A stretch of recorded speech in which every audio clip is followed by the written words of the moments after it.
श्री स्वामी समर्थ भक्तांनो, श्रावण महिन्यात आपल्या घराच्या उंबरठ्यावर हळदीच लेपन करण्याची ही पारंपरिक पद्धत तुम्हाला माहिती आहे का? पण थांबा, फक्त हळद लावणं महत्वाचं नाही. हे लेपन कधी करायचं, नेमकं कसं करायचं आणि यामागची श्रद्धा काय आहे हे जाणून घेणंही तितकंच महत्वाचं आहे. तुमच्या आग्रहास्तव आज आपण हा विषय सविस्तर जाणून घेणार आहोत. चला, स्वामींच्या कृपेने सुरुवात करूया. सर्वात आधी जाणून घेऊया, हे लेपन नेमकं कधी करावं.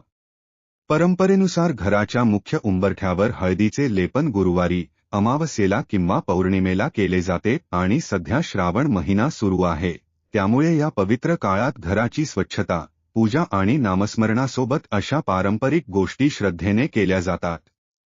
पण आता महत्वाचा प्रश्न, हे लेपन नेमकं कसं करायचं? एका छोट्या वाटीमध्ये हळद घ्यावी, त्यामध्ये थोडे अष्टगंध, केशर, चंदन पावडर, गुलाबजल आणि पाणी मिसळून पेस्ट तयार करावी. ही पेस्ट सहज उंबरठ्यावर लावता येईल अशा प्रकारची असावी.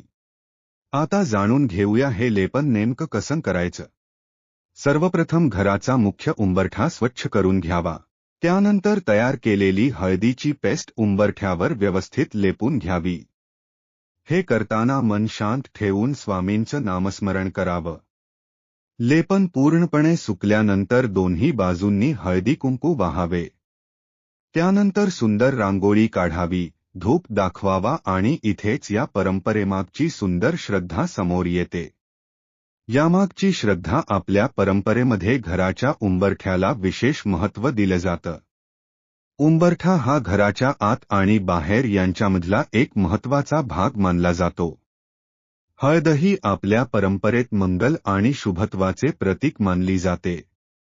म्हणून उंबरठ्यावर हळदीचे लेपन केल्याने घरात सुखशांती आणि मंगलमय वातावरण राहावे अशी श्रद्धा आहे. तसेच माता लक्ष्मीचा वास राहावा आणि घरातील नकारात्मकता दूर होऊन सकारात्मक वातावरण निर्माण व्हावे, अशीही धार्मिक मान्यता आहे. हे सर्व श्रद्धा आणि परंपरेचा भाग म्हणून करावे. पण एक गोष्ट लक्षात ठेवा, उंबरठा स्वच्छ करणं जितकं महत्वाचं आहे, तितकंच आपल्या मनाचा उंबरठाही स्वच्छ ठेवणं महत्वाचं आहे. घरात रांगोळी असावी, पण मनातही चांगले विचार असावेत. घरात धूपाचा सुगंध असावा, पण आपल्या वागण्यातही प्रेम आणि नम्रता असावी. स्वामींचा विचार. या श्रावणात स्वामींच्या चरणी अशी प्रार्थना करूया. स्वामी, आमच्या घरात सुखशांती राहू दे आणि आमच्या मनात सदैव श्रद्धा, समाधान आणि चांगले विचार राहू दे. कारण भक्ती फक्त पूजा करण्यामध्ये नाही, ती आपल्या विचारांमध्ये, आपल्या सेवेमध्ये आणि आपल्या वागण्यातही दिसली पाहिजे. या श्रावणात घराचा उंबरठा स्वच्छ ठेवूया आणि आपल्या मनाचाही उंबरठा भक्ती, श्रद्धा आणि चांगल्या विचारांनी सजवूया. श्री स्वामी समर्थ. जय जय स्वामी समर्थ.